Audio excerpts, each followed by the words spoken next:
কখনো আল্লাহর কাছে কিছু চাইলে দোয়াটা এইভাবে করবেন, আল্লাহ আমাকে একটা ঘর দাও, এটা বললেন না। বলবেন আল্লাহ আমাকে একটা শান্তির ঘর দাও। কারণ ঘর পাইলাম যদি শান্তি না থাকে, সে ডুপ্লেক্স বাড়ির দাম কি? কখনো সন্তান চাইবেন না, বলবেন আল্লাহ আমাকে একটা নেককার সন্তান দাও। কখনো চাকরি ব্যবসা খুঁজবেন না, বলবেন আল্লাহ আমাকে হালাল রুজি অর্জনের একটা রাস্তা করে দাও। কারণ আপনার যদি সন্তান সন্ত্রাস হয়ে বসে, বাপদাদা 14 গোষ্ঠীর ইজ্জত, এই সন্তান হওয়ার চাইতো। আমি কি বুঝাতে পারছি কথা? এবার দেখেন আল্লাহ এমন দয়াবান, যারা নামাজ পড়ে তাদেরকেও দেয়, যারা নামাজ পড়ে না তাদেরকেও দেয়। কিন্তু দুই দেওয়ার মধ্যে পার্থক্য আছে।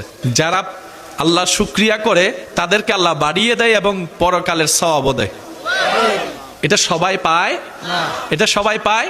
তো এমন একজন রব যদি আমাদের থাকে, আমাদের তো আসলে টেনশন করার কোনো দরকার, যদি ভরসাটা আমরা সেভাবে করতে পারি।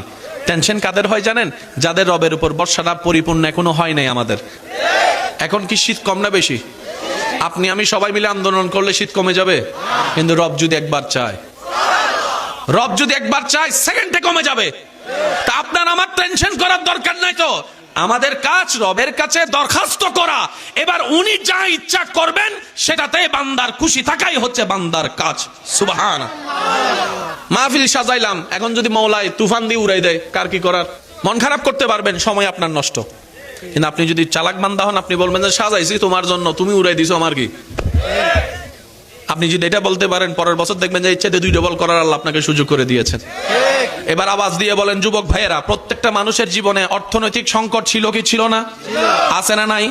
অনেকের ভিসা চলে আসছে, বিমান করার টিকেটে টাকা নাই। অনেকের ছেলে মেয়ের বিয়ে ঠিক হয়ে গেছে, কিন্তু বইরাত খাওয়ানো টাকা। কিন্তু এখনো পর্যন্ত কারো বিয়ে আটকায় আছে দেখেন, কারো বিদেশ যাওয়া আটকায় আছে দেখেন। কোনো না কোনো ভাবে ব্যবস্থা।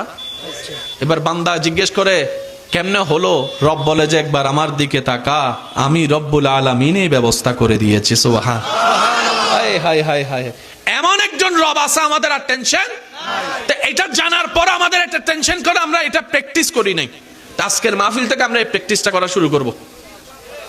5 জনে কইছেন ইনশাআল্লাহ, আর গুলা কয় যাদের যাদের প্র্যাকটিসটা করার ইচ্ছা আছে একটু ডান হাত তুলে দেখেন। আছে ইনশাআল্লাহ? কারণ আমাদের জীবনের হায়াত অর্ধেক শেষ, বাকি আছে অল্প, বাকি আছে।